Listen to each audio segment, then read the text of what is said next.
Hey guys, today I'm going to cook a chuck roast in the slow cooker with fresh tomatoes and onions. So let's get crocking. I have about a 2-pound beef chuck roast here that I've already seasoned up with kosher salt and some of that Johnny's seasoned pepper. Besides pepper, that has sugar, red and green bell pepper, garlic and onion in it. Now we'll get that into the pot. I've also got some early girl tomatoes here that I'm going to put in the pot with this. So I'm just going to cut them kind of into like eighths like that and just put them in there around the roast.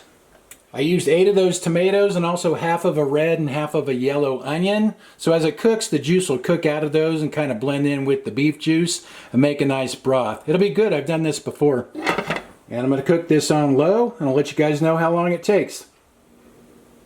I cooked some baked potatoes in my air fryer oven to go with this. I like to cook a bunch at once, then I can reheat them. It's been 6.5 hours. I'm going to check on this. See how the nice juice it made? But see how the fork doesn't really want to go into the meat?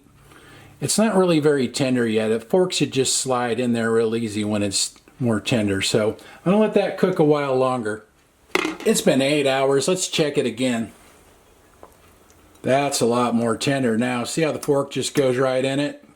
And see all the liquid it made? That's just from the roast, the tomatoes, and the onions. I didn't add any liquid at all. It just made all that. I'm going to add a little bit of salt to that, and then when it cools down, we'll try it out. See if I can get some of this out of here. That piece of meat broke right off. There we go. I put this over a baked potato, but you could put over rice or noodles, whatever you want. You can see how tender that meat is. You could probably make this with canned tomatoes as well, but you'd get kind of a different flavor than you get with the homegrown tomatoes. Like I said, I've made this before. It's real fresh tasting this way. That's good. The meat's really tender and you get that kind of a natural tomato flavor, kind of a sweet, acidy taste. Real clean tasting. It's real fresh tasting. We'll give Annie a taste and see what she thinks. Want to try it, Annie? There you go. Yep, it's Annie approved.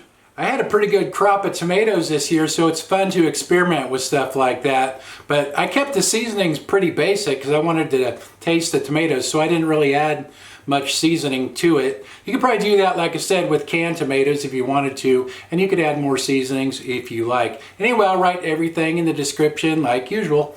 Thanks for watching. See you guys next time.